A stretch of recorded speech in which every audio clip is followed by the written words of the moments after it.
up in this programme. We focus on literacy and some of the issues in Every Child Matters. We take a look at a Year 2 masterclass that uses animation software in poetry. And we focus on a group of Key Stage 2 children using digital photography to explore bullying. And there are more top tips. My top tip is invest in a USB pen drive. It's a great way to transport information from one place to another. But we start with literacy. There's lots of software on the market that can help with writing poetry, but where do you start? We found one teacher in Harrow who wanted some help. Well, I have a Year 2 class and we're working on the Great Fire of London in history. I'd really like to link this to the unit of work in literacy about poetry. But the majority of my class are English as a second language children, and they find the vocabulary and poetry writing very challenging. I feel that ICT could really support them, but I really don't know what's out there, so I really need some help. To help is literacy expert Julie Steer. She'll show Mickey how animation can encourage children to write creatively. There's quite a lot of software to choose from. She's using to animate. I mean, I've seen reception children use it Whilst we've been looking at particular products in this programme, there are lots of others on the market that will do the same job. You can find details on the Teachers TV website. It actually gives children a good understanding of how animation works. You have all the usual tools here. We can have the spray tool, pen tool. So I might start off showing that I know what glow means by putting a little bit of glow down the bottom, and then I can click the text here and I can start to write glow there, so that in a sense they're seeing the words that they're going to use alongside the movement of the animation. The key words relating to fire can be illustrated on each frame. The animation can then be built up by copying and pasting frames along the timeline.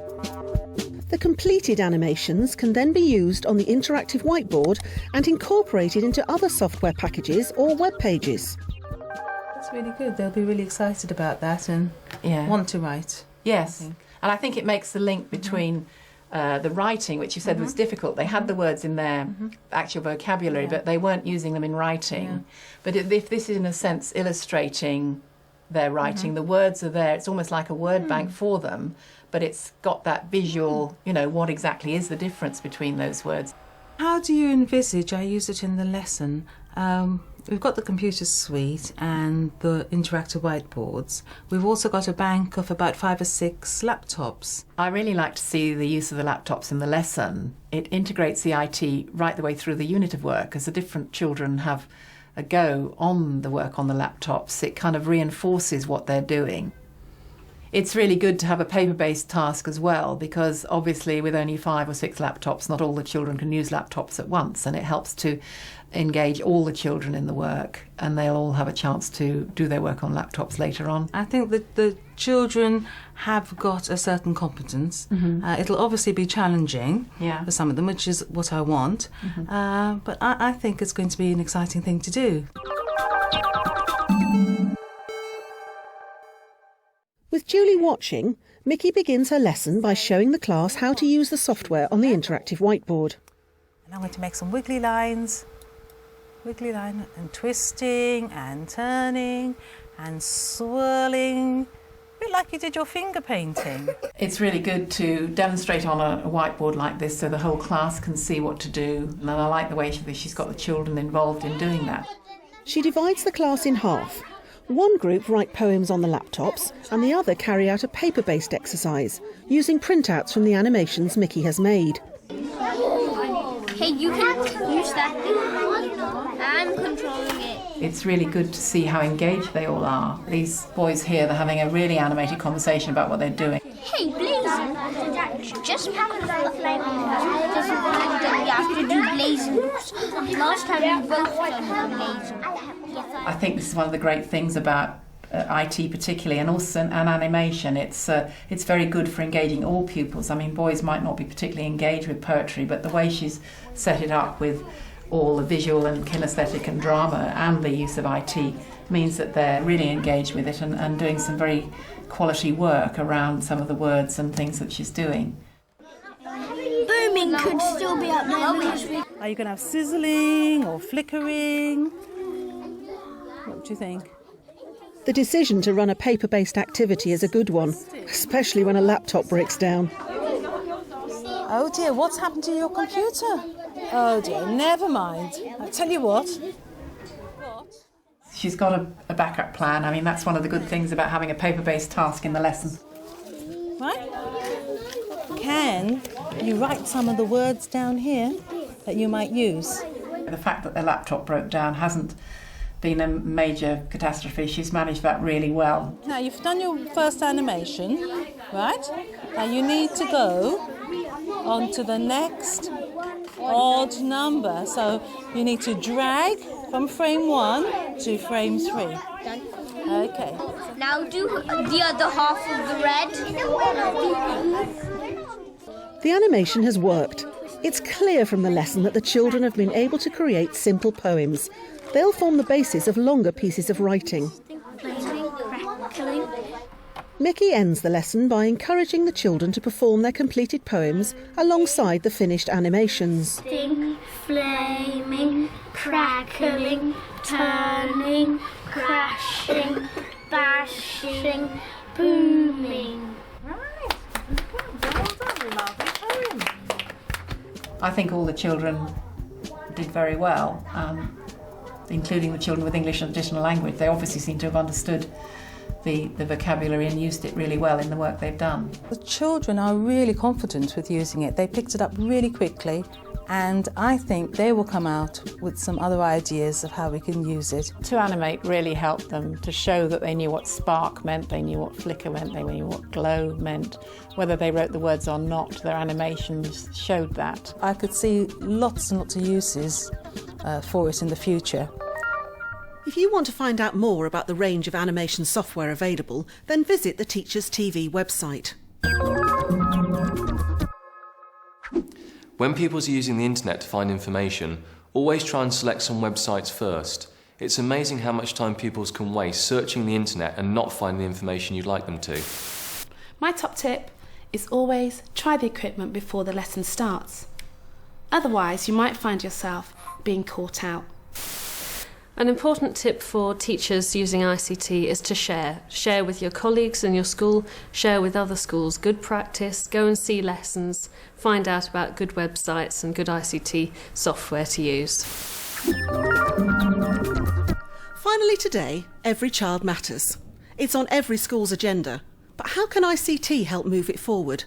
Well, here's an inspirational example from a group of 5 primary schools in Somerset. OK, and we'll do that again. 2 of the 5 outcomes are making a positive contribution and enjoying and achieving. Get rid of all of those. And then These are what this session is hoping to tackle. That's fantastic. You can bring in the ones that you want then. OK. Today is mixing ICT with creative writing, but also thinking about social and emotional aspects of learning. So by the end of the session, what I'm hoping is they'll have made a photo story, whereby they will have thought of their own creative writing to go in there, they'll have taken their own photographs digitally, and they will have put some movement to those photographs. All goes together at the end to make themselves a film. It will take them to somewhere else that they can't be taken to with a book. Starting the session with a "here's one I made earlier" helps in 2 ways. It acts as an icebreaker for the children from the different schools, and it provides a model for how they might create their own story. Look what I can do. If I click on here, I can move it to the top. OK, can you all see the screen? Now I've given you the skills to make a photo story. The next step is to brainstorm the sort of issues that might be part of the stories. So, 4 or 5 minutes, which issue do you want to take and why? I want to hear discussion and agreement at the end of it, OK? Go. I'd say maybe of the game. what would give that idea was if someone was sitting holding their lunch and then someone comes along and reaches out to take a picture of that position, and then actually lifting it up, take another picture. I think the idea of being isolated is a very powerful film. You could take that back to your school and say, look what we've done.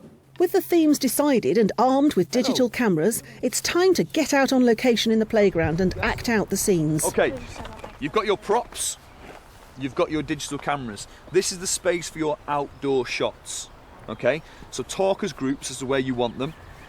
Make sure you're directing each other. You know, like you turn around and you see them, and then they can kind of push you or something, or shout at you. Like we could have one photo of them just like that.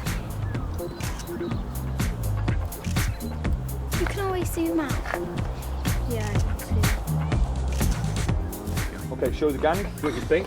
That's actually the perfect word, Dan. Yeah, that's quite good. Then it's back inside to finish the shoot. It's these images that will form the narrative structure of the story. Well done, that's a good photo. OK, you've got agreement. Fantastic. Right, we're finished. Let's go back in and download them. The next stage is editing. The children use the ICT suite to download their photographs and start bringing their ideas together. Your creative writing should be done on here in Texties. So when it comes to photo story, you're just putting it together. Does that make sense to everybody? Be creative. Let's go. Yeah. Brilliant. Okay, let's The group uses a simple word processing software to create their storyboards. Right, so double click it. Click on one, it'll put a box around it, just like this. Excellent, well done. On Texties, you can have this put on pictures that are not moving, because on Photo Story you can make them moving and zoom in and out and put backgrounds in it and everything. And then it's the final piece of the jigsaw. Using the software to assemble their final multimedia pieces, a montage of images, movement, backgrounds and music. It's just, you haven't done lots of writing to go with it, but what you've done is powerful, and that's what we're trying to look for. OK, can everybody stop?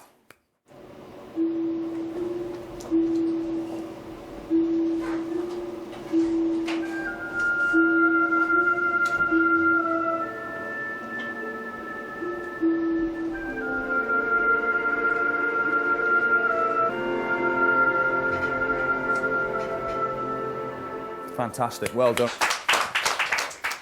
Jemima, let's have a look.